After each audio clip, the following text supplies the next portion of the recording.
of parents have lots of dreams, but we never ask them, they never tell us. Like even if you go home and ask them, what's your dream?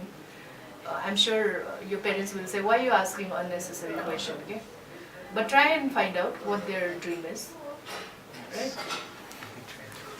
And try and live, make them live their life the way you want to be when you are old.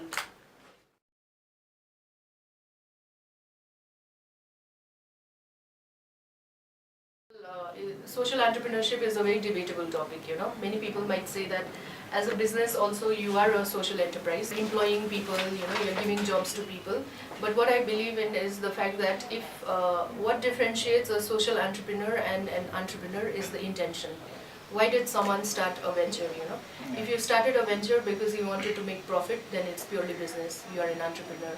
But if you start a venture because you want to identify a social issue or a social cause in the society and using a business model you want to address that issue, then I think that's a social entrepreneur.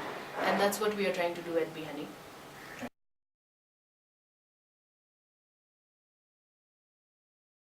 Bihani is a social enterprise, you know, social enterprise. So basically, it focuses on citizens who are above 50 years of age, because we believe that elders are people with a lot of experience, with a lot of knowledge, with a lot of potential. But in our society, we usually look at aging in a very negative manner, you know.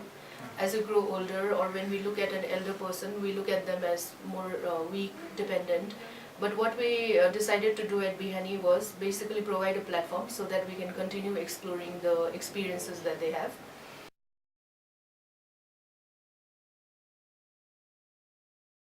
We sustain ourselves through all our services that we have. Because like I said, as a social entrepreneur, you identify your problem and you create a business model, right? Our problem is aging. The business model we follow is we charge for the services we provide. Now, if for every event we charge a certain fee, for our members as well, we charge them a membership fee. So nothing is for free, you know. For us as well, we don't take anything for free. We don't give anything for free, because if you start giving it for free, then it loses the meaning, right? So as a business model, how we sustain ourselves is by the services that we provide. Now besides that, now if you must be thinking that how are we a social enterprise then, you know, if we are charging people. So what we also do is, for our impact part, one, we definitely are impacting our members, but otherwise we also have partnered with 2 old age homes that we are socially impacting.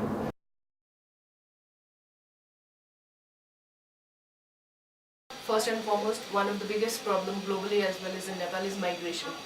Because of migration abroad or within Nepal itself, there are a lot of parents who are alone. There are lots of family members who are settled somewhere else. So usually, if you look in your locality as well, you will see that every second house has one or another member abroad or, you know, out of the valley. So because of migration, we realized that there were issues related to loneliness. When people are lonely, you'll end up getting depressed, you have mental issues, you know, you become physically weak because you don't have the willpower to really live your life. So migration was one issue, then loneliness was another issue that we were also trying to figure out how we could tackle it. Then thirdly, it was also the whole idea of options for elders, you know. Once you retire, there's nothing you can do. You just sit at home, your knowledge that you had is with you only. There's no one to talk to because your children are busy, your family members are busy. So these were some of the issues we wanted to identify. Now to identify these, we decided to focus on 3 areas. One is social, because we want them to have a socially active life. You know, we say that everyone should try to re-engage in something that they were engaged before. Re-explore their dreams. If they had a dream and they want to re-explore it again, then we are there. And relive, as in they should start living their life again, right? So what we focus on is activities which engage them socially by making them meet like-minded, not like-minded people. We also try to get different generations together for our events. The main thing is, if you are a social entrepreneur or you want to be a change maker, it's always challenging to change the mindset, you know, because you are trying to tell people that this is something that you should be doing, and as human beings we are not very accepting to what other people say. So one of the challenges that we also face is changing the mindset, not just of the elders but also the children.